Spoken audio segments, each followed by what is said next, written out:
Hello, everyone, and welcome to the Mountainside Podcast. Our guest for this episode is Grant Stewart. He's the co-founder of Infinite Outdoors, Colorado resident, avid outdoorsman, conservationist, and someone who truly cares about the future of sportsmen and the outdoor community. I thoroughly enjoyed recording this podcast and getting to know Grant today, and I hope you enjoy our conversation.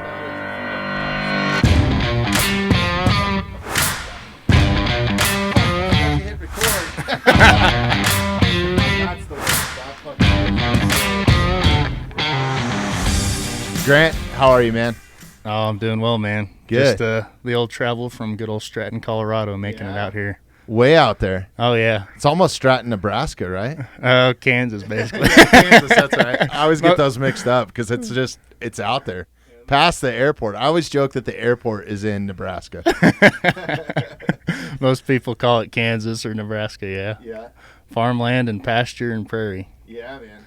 But it's cool. It's got its own vibe out there, I guess. And are you guys seeing an influx in people out there? I mean, is there subdivisions popping up, or is it still like farm country? So as far out as I am over in Stratton, yeah, Stratton's population about 550. Burlington's going to be the biggest town out there, which is only about 15 miles from the border of Kansas, and that's probably 5,000, 4,000 people. But yeah, you are seeing. I mean, if you drive on 70 going out towards there, you get out to Deer Trail and Watkins and Bennett and stuff, and even as far as Deer Trail, you're starting to see subdivisions pop up and all that kind of stuff. And that's crazy, isn't it? Yeah, and I remember I started going out there to hunt 5 years ago, and there's nothing out there. And over the last couple of years, they've just started picking it up, and people are starting. Yeah, it blows me away, like just what's in between on the Front Range, between Fort Collins, even past Fort Collins, and in between Fort Collins and Denver, and then down to the Springs. It's just like this one sprawling metropolis now. I mean, it's crazy. And then you get out by the airport, and that used to just be Tornado Alley, and now it's nothing. Yeah. Now it's full on, subdivision, cookie cutter homes, and the prices of those aren't cheap too. But for people that are just listening to this that aren't from Colorado or maybe don't know much about it, because we have listeners from all over the place, you're out in eastern Colorado, right on the Kansas border? Or Kansas border, and Great Plains is basically what it is, just farmland, pasture, prairie. Awesome upland hunting, right? Oh, fantastic. Yeah. A lot of people think the northeast kind of corner of Colorado is where it's going to be at as far as the best pheasant hunting, and I think that central east kind of I-70 corridor is kind of undeveloped, I guess. There just not a lot of people know about it, and we have some phenomenal ground over there. Yeah, no, it is. And that's some of my best times I remember from a young age hunting is doing upland hunting, out in Kansas or out, in your neck of the woods. That was kind of how I got into hunting. My granddad took me up to back when I was 10, 11, 12, and then I got busy with football, but he used to take me up to North Dakota with him. He used to go up for a month and a half, 2 months out of the year and just go pheasant hunt up there. I got to say, it's great to have another big guy in the studio, because now I don't feel like this giant. Like, we've had a lot of, and just, I don't know, I'm just a big guy, right? So a lot of these photos that you go and see on our Instagram, we're actually going to match up eye to eye on this one, so it's cool. Nice to have a big guy in this sitting across the table from me, and welcome to the studio, too, by the way. Yeah, thanks for having me out. Yeah, man, absolutely. I'm excited to talk to you. Let's just dive right into what you do and this concept that you've come up with some other co-founders, right? Yep. It's Infinite Outdoors for people that don't know or don't know you. And I'm going to let you explain it so I don't butcher what you guys are doing, but it's actually really cool. It's along the lines of some of these other apps out there to find public access, but it goes way beyond that, and that's what I want to dive into. Yeah. With you here. But I guess basically, there's the simple way to put it is it's like a platform for landowners to list their land, sort of like a Zillow or like an Airbnb kind of stuff.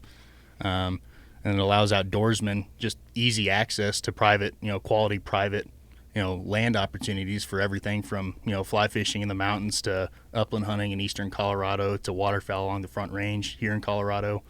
And hopefully we've got a couple of properties in southeast Wyoming as well now, and hopefully continue to expand to Kansas, Nebraska, and all that kind of stuff, but keep everything kind of centralized. But anyways, I guess kind of where we came up with the idea is it's kind of like I said, kind of similar to like an Airbnb, much more hands-on, and a lot more kind of components kind of going on, to where we can help manage the land for the landowners. But I guess the problem was as the outdoorsman, me being the hunter and me and our the other founders being hunters and anglers and yada, kind of where we were at is we were like, there's just it's so hard to find private access without without having to pay thousands of dollars to join a club or something along those lines. Well, and I don't want to interrupt you, and I want to dive right back into this, but growing up here and stuff, like luckily I had some friends, and we still family friends that we've had for generations, right? Like my family homesteaded part of where we live right now. Yeah.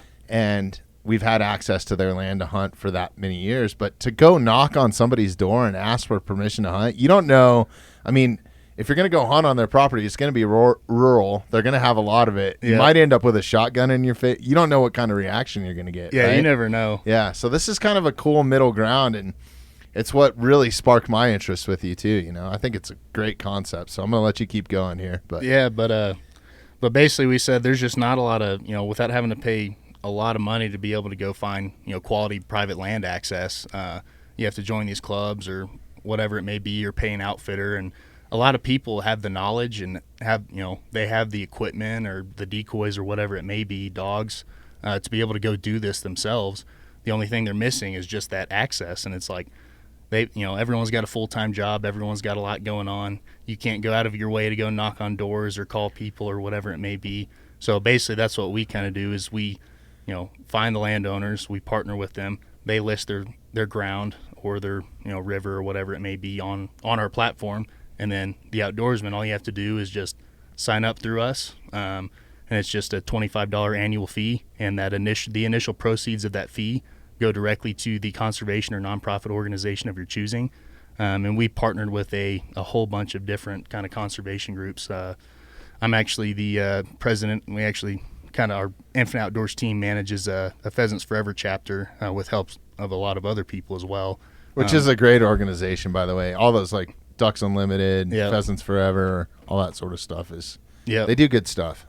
And we started a chapter, I don't know, a year or so ago now, in Kit Carson County, out where Stratton is and Burlington, all that kind of along the I-70 corridor out there, and looking to hopefully kind of restore habitat out in that area, public and private lands, and raise funds, get youth outreach events, such along those lines. Then other nonprofits like Ducks Unlimited, we were actually at their banquet about a month ago, donated a what we call a pheasant pass, which gives them access to, whoever holds that pass gets access to 30,000 acres the entire season.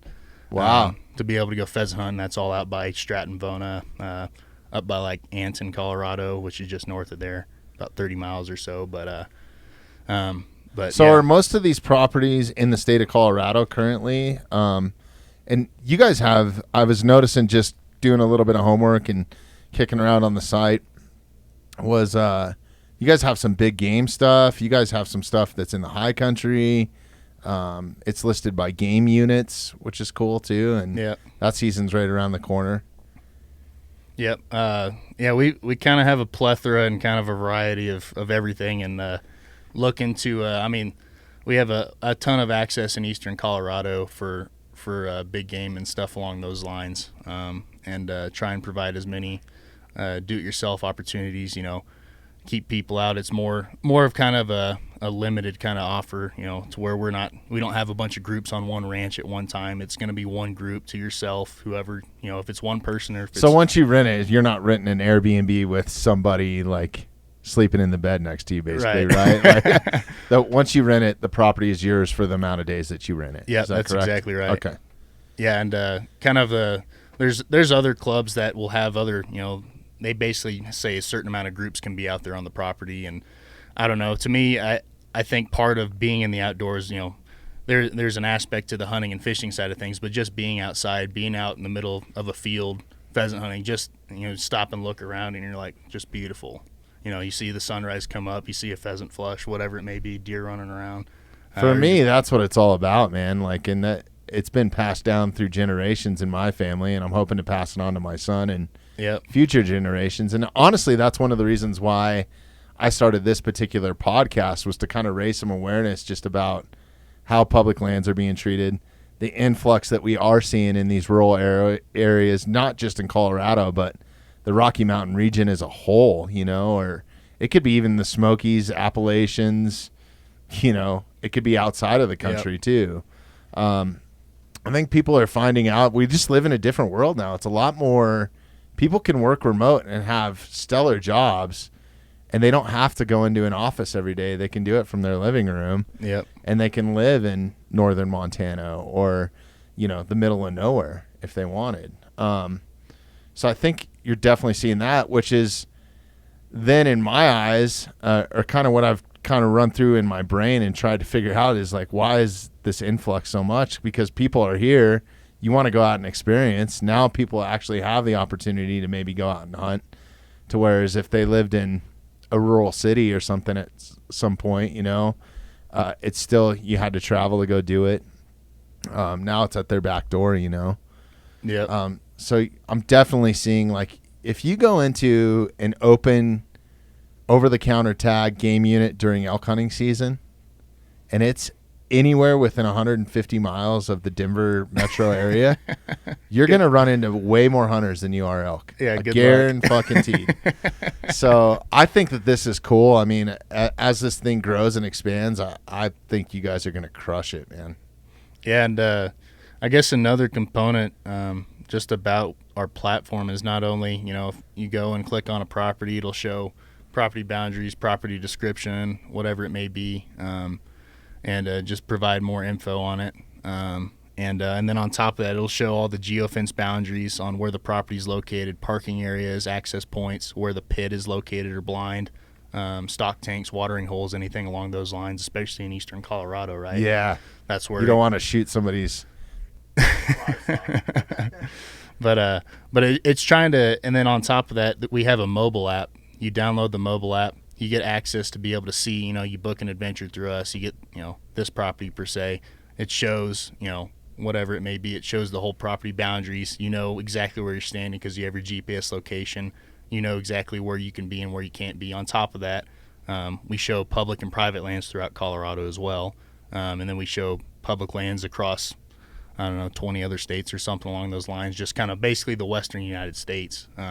We show all the public lands and such. So they're not a sponsor here, but it's very similar. There's an app out there that's called Onyx that does a lot of this sort of type of stuff, right? Sure. Shows property boundaries and stuff, but you can't rent property on that, right? No. Okay. So that's really what sets you guys apart, I would think. Yeah, we provide the same services essentially like they do. You can customize your own maps and such along the things along those lines, and then on top of that, it's cheaper, $25 a year, and then on top of that, you're donating to the nonprofit organization of your choosing with that annual subscription fee. And I really think, one thing that this is going to help with is just conservation in general, because I think that landowners are going to find that, shit, I can actually make some money on this. So if I provide a little bit more of a habitat for some of this wildlife and stuff, right? We might see an increase in that a little bit, or it might be more protected. Yeah, and that's something over the last 5 years or so that I've been working with all of our landowners. I work with a couple dozen landowners throughout eastern Colorado, and a lot of working with them to kind of keep the habitat solid and can hold pheasant, deer, whatever it may be, but just be able to conserve it. And I mean, just they'll leave strips of milo up throughout the year, and I mean they're taking a loss doing that. But it's like you get people kind of bought into the system and see the kind of the vision that we see, to where we can not only provide access, help landowners generate revenue. It's already hard enough being a rancher and a farmer. Sure. You can't control the weather, you can't control the drought, things along those lines. And it's a lot of work put into it. But on top of that, you kind of get people bought into the vision that you see, and you can kind of lead them to where we can kind of promote just a healthier habitat, to where it's, otherwise if we continue to produces bigger, better animals, right, better to eat, all that sort of stuff, right? What do you think are some of the keys that you found, in your experience with this, that help with conservation, or like the main things?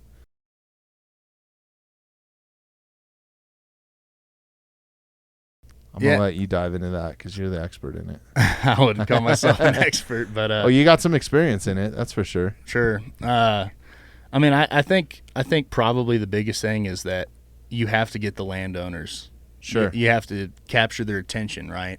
And you have to get them bought into what I'm talking about. You have to get them bought into that whole process. Otherwise you can't do anything, right? You can do stuff on public lands potentially. You got to have the landowner support. But there's a ton of private land out there, and a lot of it, if you continuously farm all the way up to the edge of the road, and then you're mowing the strip, the edge of the road, all the weeds and everything, you're just, deleting the cover, right? And sure. Then, it makes a huge impact on especially the pheasant population in eastern Colorado. If you could start kind of farming with a conservation mindset, it makes a huge impact.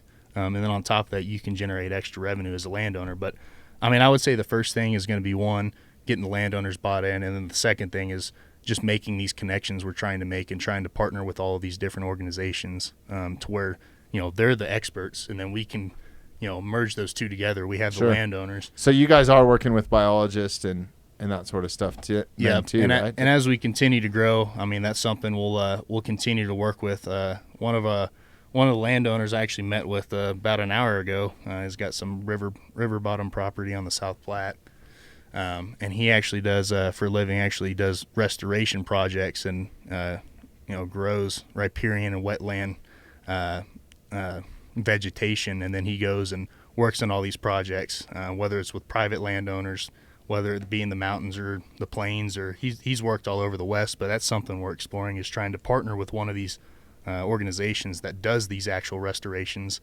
and then kind of tie the two together between these landowners and then him, and then use our platform to be able to kind of raise awareness and then be able to get the hunters and anglers involved, right? That's great. And then you can generate revenue that way, or raise money, donations to be able to put it towards. Which is key to all this, right? We recently this year, I think it was this year, Anna, you might have to fact check this for me, but we went up and recorded with Patrick Rogers, and it was just kind of by happenstance. He was coming out with a film that actually just dropped. Really awesome film on him.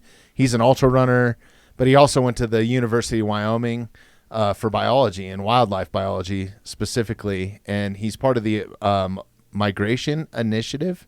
Hopefully I'm not butchering that, Patrick, if you're listening to this. But he's part of the migration initiative, and they track the migration of mule deer, big game animals, how they're traveling back and forth from Wyoming to Colorado, what fences they're crossing. They're working with ranchers and farmers to take down, old fences that might be not even in use anymore, so they have, less obstructions in their path. Looking at housing developments and what they can do to reroute some of those migrations and stuff like that. So I got to connect you two guys, man. You guys are perfect for each other. But that'd be fantastic. Yeah, definitely check him out and the Wyoming Migration Initiative, what they're doing too. What episode number is that, Anna? That is episode number 47. We did it back in April. And he just had an awesome film that came out. Yeti and Sitka put it together. It's called 92 Miles, and it talks a lot about the migration initiative. And he actually ran one of the migration patterns, which was 92 miles or something. And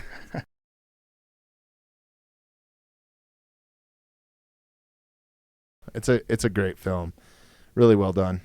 But sorry, back to what you guys are doing. So specifically, how are you guys helping?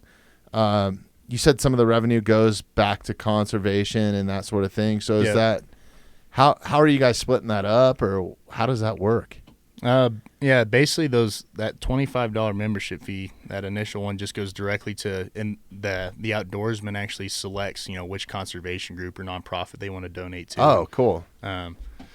I think we have about 14 or 15, a bunch of different military kind of veteran organizations, and then a bunch of kind of conservation groups. One of those that was actually on your show was the River Deep Foundation.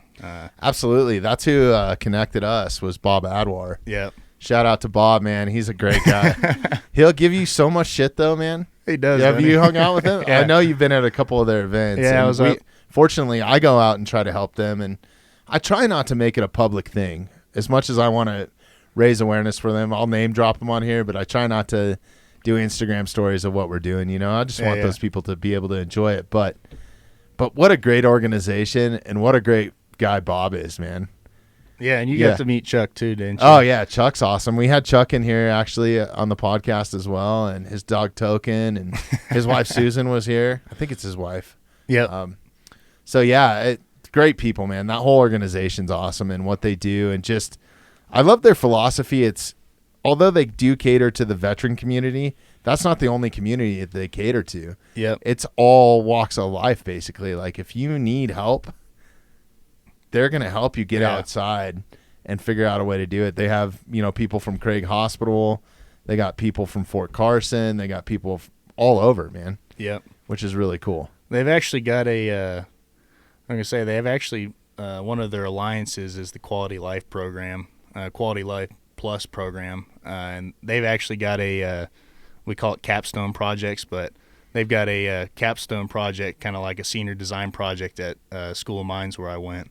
And I actually had a couple of my football buddies that I played ball with that were in that project, and it's a pretty cool deal. Basically, they create technology, I guess you would say, devices to allow amputees or disabled people, whatever it may be, to be able to get out in the outdoors, shoot archery, shoot shotguns, whatever. It's crazy. I know some of those guys just from being at some of the events. Oh yeah, and some of the stuff that they come up with is so cool, man. Like, for example, we were doing an archery shoot, and they came up with this. I don't know exactly what the disability was for the person that was going to shoot. They were just testing a prototype, but it was basically a release that you could. It was one end that held the bow, and then the other end they could press with their chin and release the bow. So I'm assuming whoever was going to be shooting this probably didn't have use of their arms or something, but still maybe they could only move their chin.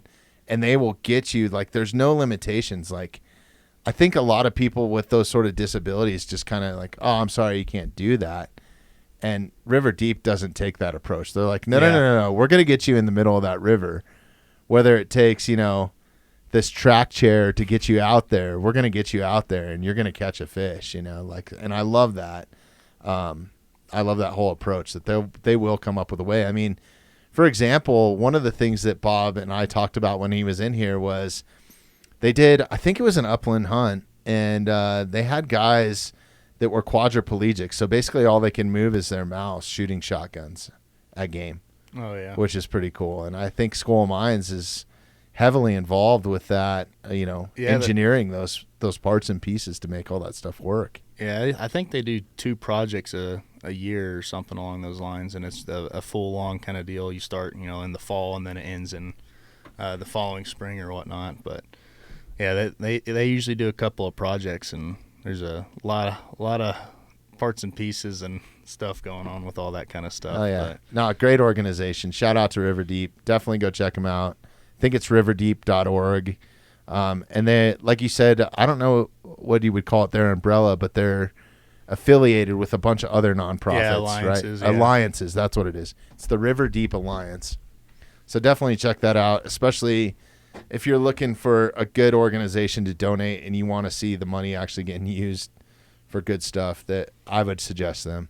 Yeah, they're fantastic. But yeah, we even had a couple of hunts kind of set up for turkey season with River Deep or whatnot, and we got Chuck in. Chuck took out a vet, and they went up to one of our properties up by Lyons, Colorado, just north of there. It's about 320 acres or something along those lines. Did a 2-day hunt, had a great time, had a blast. They were able to just go hike, get out in the woods, get relaxed, right? Man, that's awesome. Just you don't have to worry about anybody being in your way, or it's great.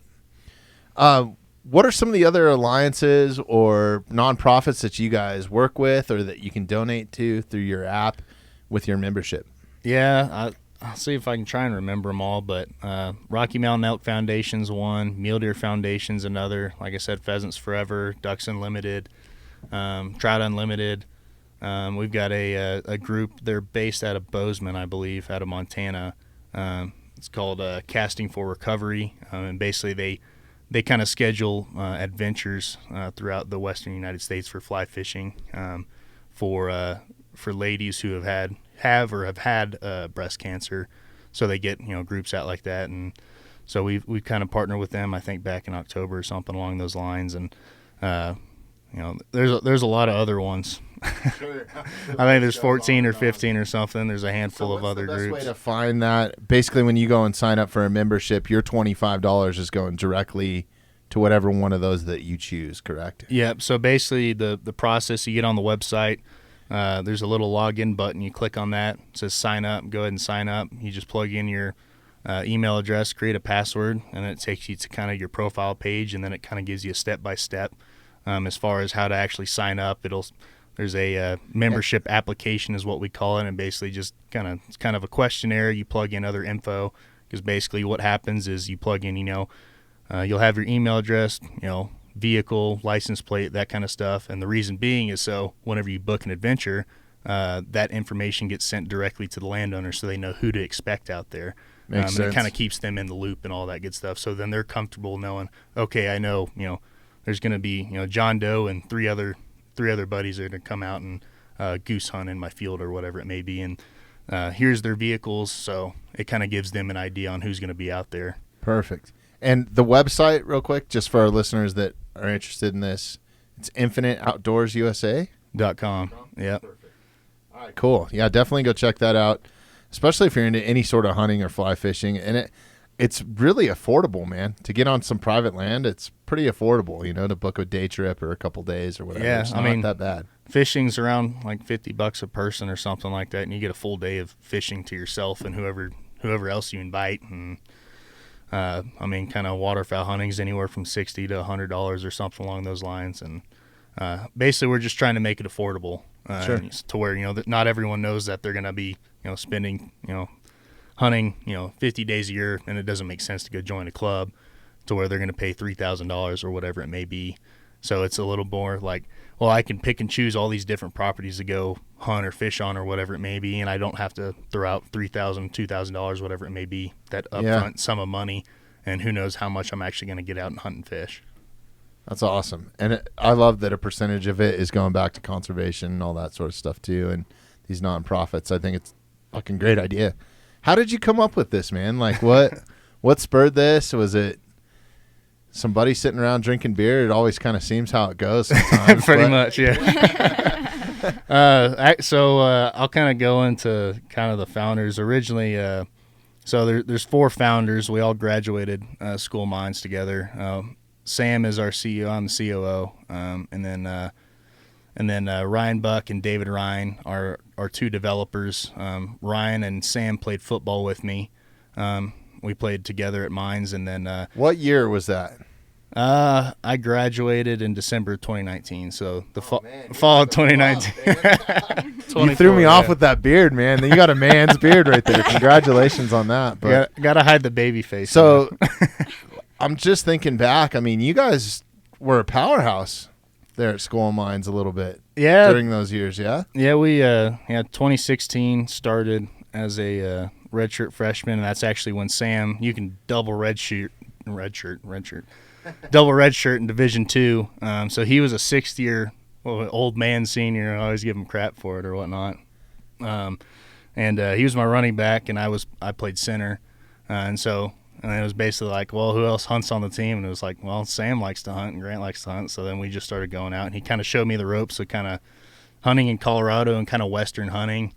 And then we've just been good buddies ever since. And then I guess it was kind of over the summer in 2019 going into my senior year of football, we had kind of started talking about kind of an idea, because back in 2017, I guess it 2016 or 2017, Sam actually started a hunt club in eastern Colorado in Stratton. And that's kind of how we have the ties out there. And started a hunting club, and basically it was to kind of, one, help landowners generate revenue, and that they had been burned by other clubs and outfitters in the past, to where it's not fair. They're making 10%, and then the club's making the other 90%. Sure. It doesn't make any sense. So he just kind of started it off that way, and then started out with a few thousand acres, and then they told their friends and their family, and then basically it just kept growing and growing and growing. And after year 4, there was somewhere around 60,000 acres that we were managing, and now today it's around 300,000. Wow. So a lot of acreage out there. And anyways, kind of where I was going with that is, we wanted to take that same kind of mindset for the landowners and being able to provide access, knowing the problem is it's hard to find private access. We wanted to make it more accessible, right? So we're like, well, how can we do that? Well, we know some really, really smart guys that know how to code and develop a website and a mobile app, right, in a matter of months. Sure. And went and talked to them, and I was like, hey, we got this idea. What do you think? And they're like, that's a kick-ass idea. Let's do it. And then we got the kind of the wheels in motion, I guess, in like October of 2019, and then just been grinding ever since. So when are you going on Shark Tank? When's that coming up? I don't know. Yeah. I don't know if we need to do that yet. Yeah. But well, we're just going to keep doing what we do, kind of stay true to our mission. Yeah, man. What we're trying to do and what we're trying to accomplish. And, I mean, our end goal, we want to be able to provide this for the entire United States. So that's what we're looking at, especially the Western United States. That was the main reason why I brought you guys on and brought you on. We're not trying to just bring on the biggest guests with the biggest followings here and all that sort of stuff. And not that you guys don't have, I mean, you guys have an extensive following, but I wanted to bring you guys on just because of your mission and your goal and your guys' mindset and how you're moving forward. I think they align a lot with my values as a person and an outdoorsman. And that's what sort of values I want our listeners to get out of this and my kids out of me taking them in the outdoors. So congratulations on that, man. I think it's awesome. I think you guys should just keep crushing it. So, well, I appreciate it. Well, hopefully, we're looking at trying to get some more vets, one thing we're really trying to kind of focus on will be getting some more, father and son kind of deal kind of set up. And one of my good buddies out there is the game warden, kind of over in the units where I've got a bunch of land out there that I manage, and he does, obviously Parks and Wildlife does a lot of youth outreach events, and that's something we're trying to kind of get our hands into, being able to get a bunch of, kids that are whatever, 8, sure. 10, 12, who've never hunted before, just show them the outdoors, get them out, be able to kind of continue to pass it down, like you said, because, I owe all my thanks to my granddad, and he was the one that got me into it when I was real young, shot my first gun at 6, and started taking me pheasant hunting and then hunting ducks and deer and pigs. It's funny how that all works, right? Yeah, it's awesome. That's how I learned too. If somebody that's using your app or something wanted to find an outfitter, do they have the option on there to do that as well? Like maybe they don't know how to hunt. Maybe they've never been upland bird hunting before and they want to go out on private land. Is there a way to do that? So that's something that's in the works. We've already partnered with a couple of different fly fishing outfits that'll take clients out onto some of our river properties or creek properties, and that's something we'll be working on. Basically, it'll you go to book a property and it'll have another little button that'll say like add a guide, and then you can basically find a guide through our platform. And we haven't done it yet, but that's something that's coming up here probably, I would say at least, within the next year or something along those lines. And I would suggest anybody that's just getting into that, for any listeners that are just getting into fly fishing, any sort of hunting, book a guide your first couple times. After that, you'll probably you'll have a good idea, but you're going to have a much better time. You're going to learn a lot. You're going to learn the right way to do it, the right way to handle fish, game, all that sort of stuff. I think it's key, man. And not only that, it helps with their revenue. That's how those people make a living. So yeah, definitely. That'll be a super add-on there for sure. Let's dive back into your background. You mentioned your grandfather teaching you, to hunt, and where did you grow up? Did you grow up here in Colorado, or? No, I actually grew up in the great state of Texas, in the Dallas-Fort Worth area. Grew up there my entire life, and then then I got to Colorado. I got recruited out of high school to play football and attend school of mines over in Golden, and that's how I ended up here in Colorado. But I mean, I guess yeah, my granddad got me into it when I was real young, and he used to tell me all these stories about going and hunting out west. And he used to go up to Wyoming and Colorado, Craig and Durango, all those areas, and up southern Wyoming, and tell me all these stories about chasing pronghorn and mule deer and elk and all that kind of stuff. And I'd never had that experience, and then I finally got to Colorado, and I was like, I want to take advantage of whatever opportunities I can get my hands on, right? Sure. And then that's just never left, huh? Yeah, I mean, still taking advantage of it. Oh yeah, the hunting up here is incredible, and I love the plains of eastern Colorado. I like to be able to see everything. Sure. But I mean, I just like it out there. It's really unique. It's completely different than hunting in the mountains. It's still spot and stalk, right? But you can see 10 miles in any direction and say, well, where the hell are these deer going to hide, And it's crazy. They find these little crevices, or they find a little patch of weedy grass. You get some monster bucks out there too, huh? Yeah, we've shot some pretty good ones out there over the past. Shot some 190-inch, 180-inch kind of mule deer out there, and over the past couple of years, and I think this year will definitely help. All the moisture we've gotten. Month of May, I think we got 16 inches of rainfall in Stratton, which is unheard of. I mean, hell, we've got the entire year's worth of rainfall in 1 month. That's great. Yeah, we need it right now, man. It's been so hot lately. I've been really getting worried about fire season. We actually had a fire in Conifer, which is just like the next town over from us, like last week, and luckily it only grew to about, I think it was like 10 acres or something. They got it shut down, but luckily it's not super dry, because I think it would have been a different story. Playing football in Texas, man, in high school. Where'd you go to high school at? It's a high school called South Lake Carroll. Okay. It's right in between Dallas and Fort Worth, and a little bit north. And so part of that Friday nights lights crew down there, right? Yeah, pretty much. It is fucking insane, some of the high school stadiums that are down there. Yeah. And the turnout. Yeah, I don't even know how it's. I think our high school stadium held like 15 or 16,000 or something like that. Insane, it's crazy, man. And you can buy like reserve seating. Yep. They have the full-on boxes for the coordinators and all that sort of stuff up there. Yeah, season passes and it's wild, man. I mean, there's some of those towns that literally shut down. I've been down around the Rockwall area.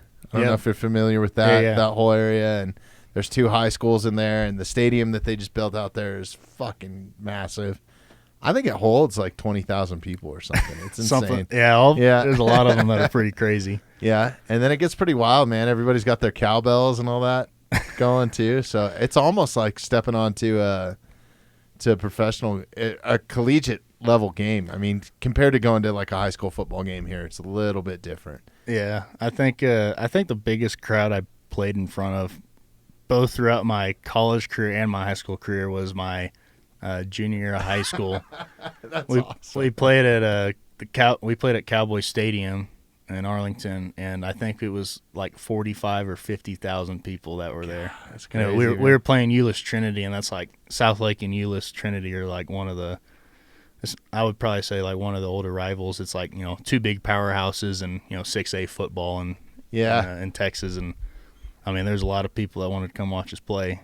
They were a good team. They had a couple kids that played D1, TCU, and Utah and stuff like that. Some good defensive linemen, but no, it's crazy, man. The football scene there is definitely it's a whole nother level. I actually, one of my pastimes there is doing photography, and was one of my hobbies, but I was trying to do it as a career back in the day, and that's where I made most of my money, was shooting high school football in Texas for papers and stuff, and magazines, and I mean, there's a whole market for that. Like, as a photographer, I was making money hand over fist. If you could take a decent photo and you got a cover or something, they'd pay you, pretty decent for that photo. So huge following, and it was fun to shoot, man. There's some incredible athletes out there too, but just the whole crowd and everything.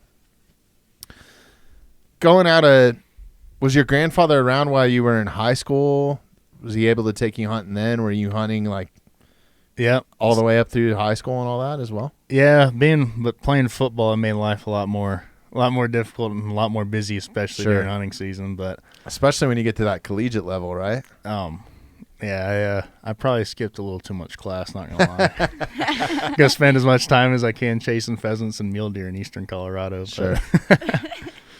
But yeah, no, he's actually coming out this year. I'm taking him on we'll see if we can go. He hasn't been. It's probably been 2 or 3 decades since he's been to Wyoming and went antelope hunting. So I'm gonna take him pronghorn hunting here. And oh, that's awesome.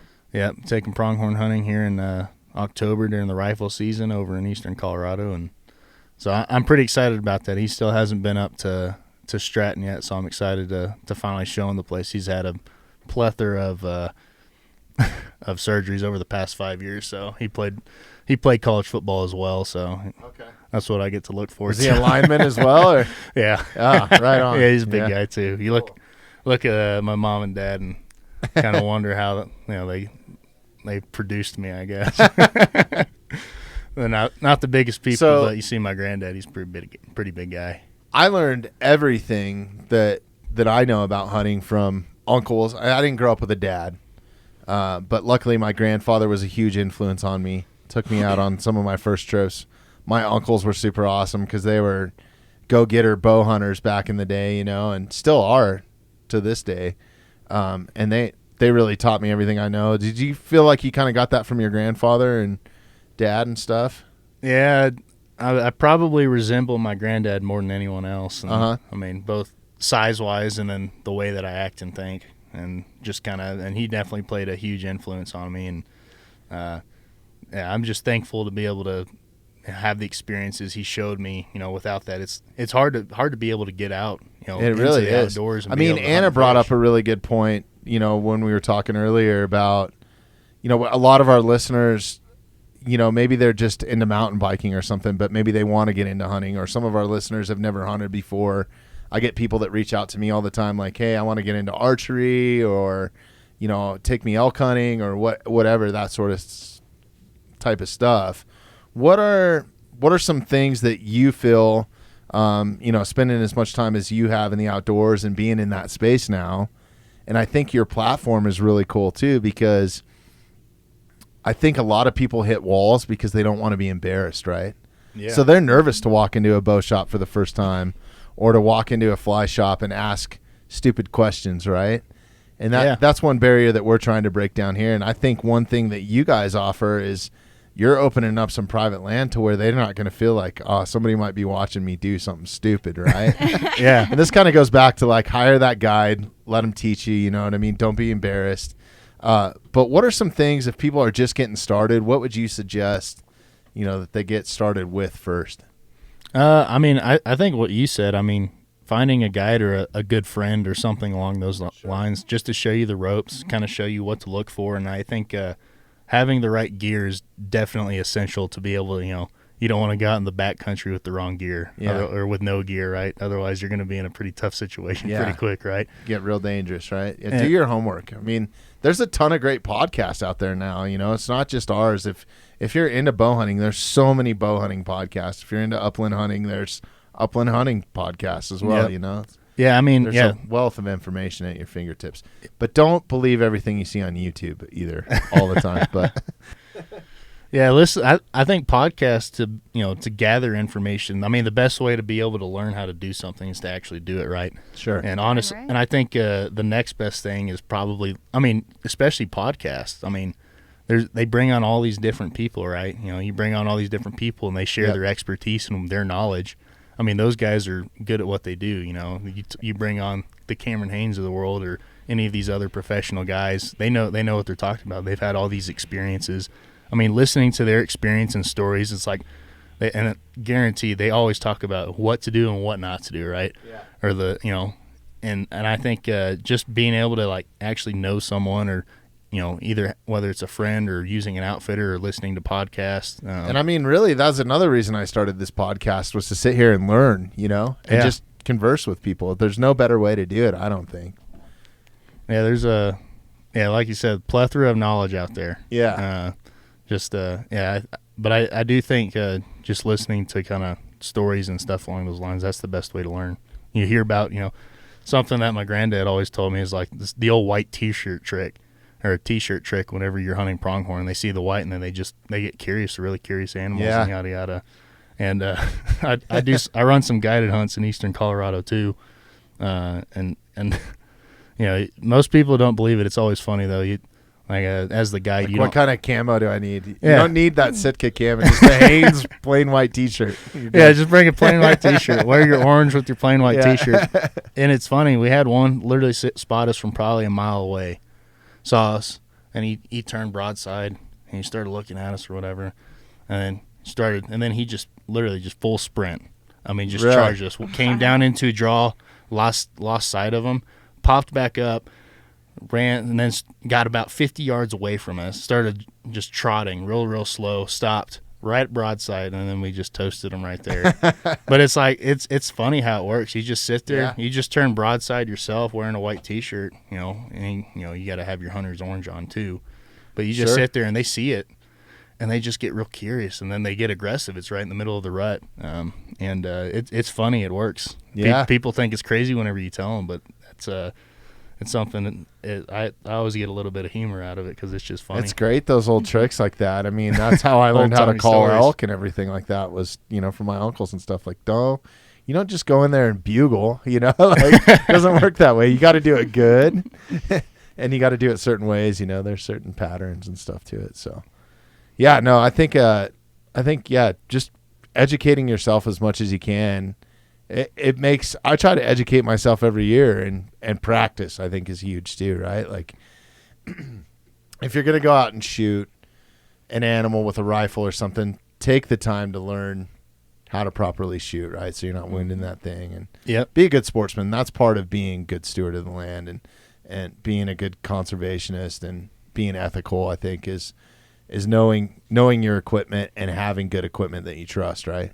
Yeah, and I think that's probably the biggest thing is just educating yourself. Take the extra time to be able to kind of prepare yourself. It's like you don't go into a job interview, Right. without preparing or without at least sitting down and saying, okay, what could he ask me or whatever. It's the same exact thing. It's like you just go out, never hunted before, never researched it, and you just go out there. Then, I mean, you're going to put yourself and, other people or, livestock or the animals Sure. in harm's way. And so, I mean, just educating yourself. There is a ton of information out there. And even another thing I thought of is there's a lot of great organizations too, like your local Parks and Wildlife, especially Colorado Parks and Wildlife. They get people who have never hunted before. Sure. A lot of youth outreach programs and stuff along those lines. You get a lot of those kinds of people out there, and they're more than happy to teach you. And hell, I mean, someone's interested in looking to get out. That's something I'm happy to do. I mean, I would love to be able to teach people. That's why I like to get people out. It pisses me off sometimes when you get the arrogant outdoorsman, like, I know everything, I'm the best or whatever, and they don't really share that knowledge. You know what I mean? It's kind of that walking around with that chip on their shoulder. So I urge, if you're an experienced outdoorsman, don't be afraid to take somebody under your wing a little bit. Tell them what you know. It's only going to make their experience better. It's going to make it better for everybody. So why everybody's got their secret spots. Don't give those up. But take the extra time to take someone out, whether if they've never hunted before, at least just take them out. If they're interested, just get them out, even if they're not hunting. You can teach them. There's a lot of free. Everyone's got a lot of free time, and you always got one extra space in the blind, right? Yeah. For sure. Just get people out and teach them right. Teach them the right way to do it. Otherwise, someone might not teach them. They might do something the wrong way. I definitely think that's a pretty big part. Is just go the extra mile to be able to help your fellow outdoorsmen out. And it makes you feel good. It makes me feel good anyways whenever I can help somebody out. So I try to as much as I can. I'm not saying that I have vast knowledge, but I'll tell you what I know, and I'll tell you what not to do from all the mistakes I've made. So So what do you got coming up that's next for you? You guys got any big events coming up? You got anything that's happening? Right now it's kind of trying to, a lot of our technology, we're just trying to kind of get prepared and kind of update a lot of the technology that we've got on our platform to be ready by this next hunting season, because it's going to be a busy one. Obviously. Man, last year was crazy busy. Oh, yeah. COVID did a deal on it. Yeah. Got a lot of people out. Yeah, for sure. And I mean, on my spectrum of things is always looking for other partnerships for our business, and trying to find the right partnerships. Good causes and things along those lines. And always looking to partner with new landowners and provide more access to quality private land. And that's kind of day-to-day operations, but it makes a big difference whenever you can actually land some cool property. Just got a couple of blinds on the South Platte up by Greeley, and pretty excited about that. That was as of yesterday. Haven't got them up yet, unfortunately. But. Okay. Hey, congrats. Be watching for him, yeah? Yeah, but just constantly just trying to add. I mean, if most people know, it's already hard enough to be able to get river properties in Colorado. Oh, yeah. It's so limited. But whenever we can actually, be able to create a connection with that landowner and kind of show them what we're about and how we're here to help them, and then at the same time how it's helping the everyday outdoorsman. That's what I'm passionate about. Time behind the wheel, huh? Yeah, I drove 51,400 miles last year. a lot of driving, a lot of meeting people. Yeah. Any crazy stories? You got run off at any properties or anything? Or? Yeah. I mean, you're a pretty big guy. It'd take a lot to run you off, but. Well, I was actually something that's funny. I was up by like Steamboat, just south of there. There's some BLM, and I was like, well, I don't really want to pay for a hotel. I'm just gonna sleep in my pickup, and drive down this dirt road right next to the Yampa River, and literally just sleeping in my pickup. Wake up at, I don't know, sunrise was at 5:30 or 5 or something. Wake up, and there's a freaking moose.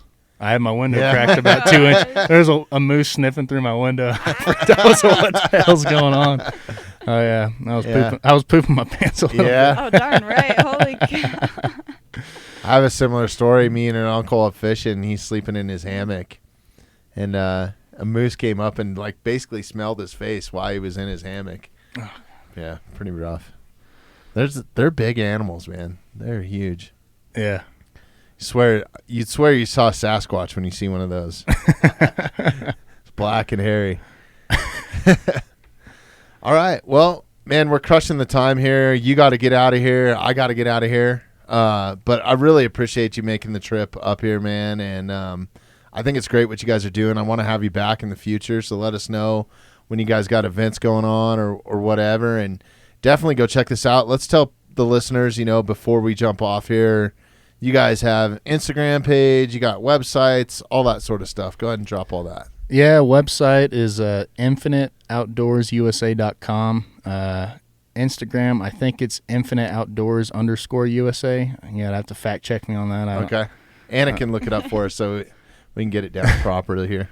And then Facebook, it's the Infinite Outdoors Project, and that's kind of how we go by both names, and basically we go by the project name because, there's a lot more than just providing access to private lands. There's a lot of other stuff going on. Yeah. No, that's great. All right. Thanks, everybody, for listening. Grant, thanks for your time, man. Stay in touch with me. You got an open line to me anytime, and let us know when you're back in this area, man. Heck yeah, appreciate it. Anna, you get back there? We are all good back here. All right. Thank you so much. See ya.